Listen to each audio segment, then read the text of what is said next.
Hey, what's up everyone? So this is part 2 of my summon analysis series. In my previous video we talked about Shiva, Ramuh, and Ifrit, who are the most commonly picked summons by far. Today we're going to talk about the other 4, Bahamut, Odin, Alexander, and Leviathan.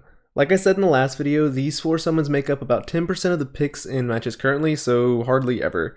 This is always subject to change though, based off of new balance patches, new characters, and new metas developing. So just to reiterate, each summon has 3 important components. They have their pre-summon buff that is active for an entire match, a post-summon buff that is only active after summoning, and then the attacks that they do on the field. That being said, let's talk about Bahamut. He's our newest summon geared towards buffing characters' unique X skills. Like I said with Ramuh, every successful bravery attack reduces the cooldown of your X skills by a very small amount. Bahamut's pre-summon buff increases this cooldown reduction by 50% for your unique X skill. Depending on what your X skill is, this should shave off at least a few seconds off the cooldown, and of course if your cooldown is really long, it's going to help even more. His post-summon effect increases the duration of unique X skills by 7.5%. So things like Trance, Limit Break, etc., those are going to get a slight duration increase. If you think these numbers seem small, you're kinda right. Bahamut is not as generally useful as Ramuh. His buffs really benefit certain characters more than others, which is why you usually see Ramuh instead of him in ranked random queue. Characters whose use is really tied to their X skills like Kuja or Ramza have much more of a reason to select him than say Titus or Vaughn. To me, Bahamut almost feels like you need to build your whole team around characters with really powerful X skills for it to be really worth it over a different summon because of the amount of pressure someone like Ifrit or Ramuh can provide from their buffs instead. Bahamut's field attacks can be pretty useful for zoning out your enemies. He has a targeted zone attack that forces enemies to move out of the way, and he also has some attacks that strafe across the map, forcing enemies back. His finishing move, Mega Flare, shoots lasers at all 3 enemy players and tracks them as they run away. If it connects with them, it stuns them until the attack is finished. It's really similar to Shiva's Diamond Dust in the sense that it forces enemies to just kind of keep dashing away, except it's even easier to follow up on because of the stun. Mega Flare is a really strong attack and makes Bahamut pretty dangerous, but the specificity of his buffs make him more of a niche choice. So here's a pretty good showing of Bahamut's attacks from the enemy team's perspective. You can see Bahamut's targeted attacks are pretty quick as he clips lightning with it after she tries to use HP regain. She takes a little damage there, and you see the zoning potential of his attacks as a wall of lasers comes up, forcing lightning away from her team. As Mega Flare starts up, lightning is forced to run once again because of that great horizontal tracking the attack has. If she stops, she's going to be caught and stunned, so this leaves her completely vulnerable to Titus catching her with an attack, and if his attack would have wall rushed, it would have been a kill. You also see Lightning's 2 teammates both have their bravery dropped to 0 from Mega Flare, another testament to its great tracking on such a small map here. Okay, and at the beginning of this video here, you see all of the red team trying to back up and regroup. They're trying to avoid Bahamut's attacks, but his quick strafe actually connects on Ultimisha, dropping her down to 0 bravery. And then a little further on, you see Bahamut casts Mega Flare, and he's actually going to connect on Ultimisha with that as well. It's off screen so we can't tell exactly how it happened, but you can see her bravely steadily dropping because she's caught and stunned in his attack, and when the screen flips over to her, we see Sephiroth picking up an easy kill on her. So just kind of showcasing the follow-up potential that you have on Mega Flare, and how useful its tracking and stun can be. Alright, so next up we've got Odin. He's a summon that you most often seen when paired with multiple assassin characters. His pre-summon buff increases your dash gauge by 10%, and this can be really useful in a variety of situations, offensively or defensively. It gives you an edge when chasing down an opponent because you know you can dash longer than they can, plus it gives you a little extra breathing room from having to constantly drop to the ground and refill your stamina gauge. His post-summon buff increases your movement speed by 2%. It's a nice buff, but the benefit just seems negligible in most situations. It might give you a slight advantage over your enemy in situations where you're chasing, but more often than not, it won't provide as much of an impact as other summons could. So like I said, Odin can be pretty strong with a heavy assassin team. These characters get more of a benefit from movement speed, usually because they have to move around the map frequently or keep the enemy team in check. They also usually have tighter windows on when they can attack because they have less range in their attacks as compared to a Vanguard or especially a Marksman, so being able to approach a little easier is helpful. I think other summons are more generally impactful though, which is why Odin isn't picked that often. Odin has some pretty powerful field attacks. Similar to Ifrit, he'll just suddenly ride across the map, swinging his sword and hitting anyone near him. You can usually tell right before he does this though because there's an aura around his path, so you have the opportunity to move away if you can. His finishing move is really strong for zone control as it's just a large AoE attack that grows over time and then attacks anyone that's in it. Alright, so first off in this video you can see what I mean when I say his attacks are telegraphed. You see that blue field that looks sort of like a tunnel. Odin comes rushing through that swinging his sword. So if you're in that field and you dodge dash away, you'll avoid his attack. After that though, you see he uses Zantetsuken, which is his huge AoE attack, and it actually catches Shantoto, and as you see on the minimap, her teammates are staying away. She gets 3v1 because her teammates can't do anything, and her 4500 bravery quickly drops to 0. No one on the blue team had enough bravery to pick up a kill, but Squall dealt a little HP damage and they were able to neutralize the threat of Shantoto getting a kill with all that bravery. So you can kind of see the zone control, like I'm saying. No one on her team was able to come in and help her out. Okay, and just a quick clip here, I just want to highlight that even though his attacks may be telegraphed, they're still pretty fast, so if you're in the middle of fighting someone else, you might not have time to dodge away. They don't really get any follow-up on this in this video, but Lightning later deals some HP damage that would have been really dangerous if she hadn't lost that bravery. Alright, next up we have Alexander. He was pretty popular after his release with quick attacks and pretty strong buffs, but his buff took a nerf which consequently led him to being now around the 1% pick range. So as of right now, his pre-summon buff gives you 100 additional HP, so from the get-go you'll have 3600 max HP instead of 3500. It's a really small difference, but it can be the difference between life or death. The main issue that I see with this though is HP regain's popularity. So if you remember from my last video, I said that HP regain has roughly a 33% pick rate, which means just about every team will have it. If you use Ramuh, you can boost its effectiveness to give an additional 140 HP per use. So using it just one time already gives you more benefit than you would get from Alexander's buff. So until a time where HP regain is no longer as popular, Ramuh's going to reign supreme in terms of pure HP gain. The only benefit Alexander would have over Ramuh is that you can sustain burst damage better, but the difference is so small that it just simply means that Alexander is only more useful in this regard if you're about to take an HP attack for an amount between 3500 and 3600, meaning you'll survive instead of otherwise dying. Otherwise, use Ramuh if you're worried about just total HP.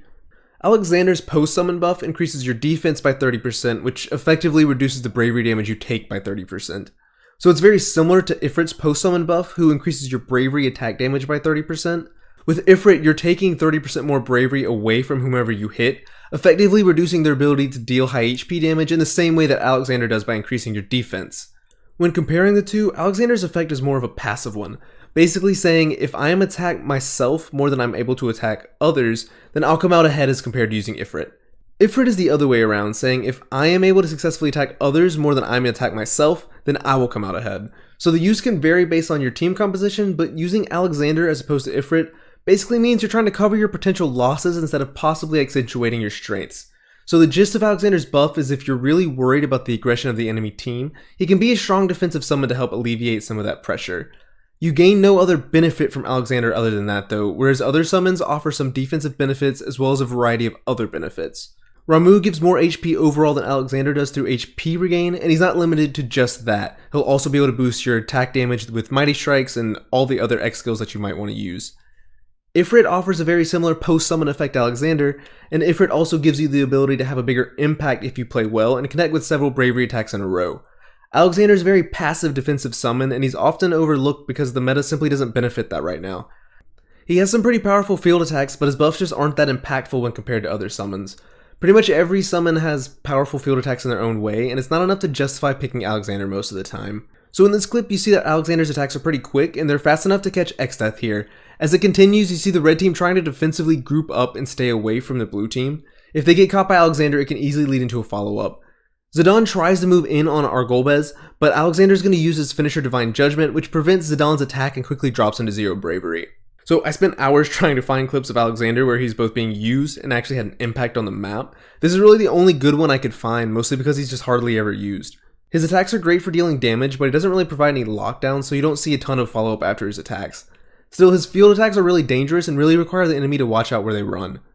Alright, so that leaves us with the last and least popular summon, Leviathan. She's been at the bottom of the barrel for as long as I can remember. I'm pretty sure she's been one of the least popular summons for the entirety of the game. So let's talk about why. Her buffs mimic Ramuh's, but she targets debuffs. So her pre-summon effect is that the cooldown reduction of generic debuff X skills after successful attacks is increased by 150%. So same as Ramuh, on average this comes out to be about a 5 to 10 second reduction in the cooldown of your debuff X skills. Her post-summon buff is the duration of the effects of debuff generic X skills lasts for 15% longer on enemies. So note that this doesn't include unique X skills, it's just the generic debuff X skills. So Leviathan's buffs aren't inherently bad, and are actually somewhat strong in the right situation, but the reason she's never picked is just because debuff X skills are hardly ever used. The 3 most popular generic X skills that people choose are all buffs, which gain nothing from Leviathan. So X skill popularity could be its own video, but the short version is people pick things like HP regain, Mighty Strikes, and Bravery regain as their X skills, just because they'll always be useful no matter what the team composition is. There are some strong debuff X skills, but they're not as generally useful as the most popular buffs. You kind of have to be in the right team composition, or the enemy needs to be a certain team composition for them to be really impactful. So for that reason, it's just a lot safer when doing random Q to just pick buffs that'll always be good. So Leviathan's the main reason why I say at the beginning of both of my summon videos that popularity is subject to change. If there's ever a time when maybe the popular X skills get nerfed because everyone's using them, or some of the debuff X skills just get buffed like they did in the last patch, then I could see Leviathan being way more popular. Also, popularity isn't everything. Leviathan can definitely be strong for a team composition dedicated to debuffs. Just because you don't see that in random rank queue doesn't mean it won't be strong in a tournament setting where you know all of the variables of your team up front. I think the balance of this game is pretty good, and just like how there aren't really any bad characters currently, I don't think there's any bad summons either, just ones that work better in certain situations. So anyways, back to Leviathan. Finding videos where she's being used, let alone having a big impact, is tough to find, but you can see some of the utility here in this video. You can see how these slow moving orbs from Leviathan are great for zoning as they force Sephiroth kinda in the corner here. Miraculously, he's able to shield everything and Titus eats an HP attack from Kain in Sephiroth's place, but it definitely set him up in a scary position thanks to how long they last and their tracking. Another thing to note in this clip is how useful it can be to stay near these orbs as a marksman. Titus tries to connect with Slice and Dice on our Y'shtola player, but by staying close to the orb, she's able to manipulate Titus into one of those and knock him away. Because the orbs last so long, characters can definitely use that to their advantage to force enemies away. In this video, you can see the impact of just the field attacks alone from Leviathan. They work pretty well as just traps, and you can see how the enemies keep accidentally running into them because they're surrounded. Leviathan puts these orbs around each enemy player, so it becomes kind of dangerous to group up because then you have to watch out for your teammates' orbs as well. So it just kind of makes you rethink what you're doing and how to move around the map. Alright, so this is just a quick video here on the utility of these 4 summons. It took me forever to find videos of each of them because they're just so rarely used. Bahamut has about a 5% pick rate, so that leaves Odin, Alexander, and Leviathan to fill the last 5% just themselves. So finding videos of each of them doing something useful is kind of difficult. But hopefully that gives you kind of an idea of what each summon can do, maybe just a little bit more of an understanding beyond just knowing what their moveset and buffs are. And hopefully just kind of gives you an idea of when you would want to use these guys. Because like I said, these 4 are really the situational ones. Shiva, Ifrit, Ramuh are the ones you're just going to pick randomly, or if you're in rank Q, you're probably just going to just select those. But these 4 are the ones that I think you could kind of give thought to if you were trying to come up with a cool team composition with your friends, or if you're trying to play in a tournament and you're trying to build to a specific type of composition, playing off of a certain thing, then you might want to think about these 4 in addition to Shiva, Ifrit, and Ramuh. Nothing wrong with just spam picking Shiva every time, that's always a solid choice, but just something to think about if you're really trying to min-max your composition. So just to summarize each one, Bahamut is really strong with characters with powerful unique X skills that gain a big benefit from reduced cooldowns like Kain or Kuja, or with increased duration like Cloud or Ramza, or also Kuja. Odin is particularly useful when you have multiple assassin characters or characters who can leverage their speed into damage.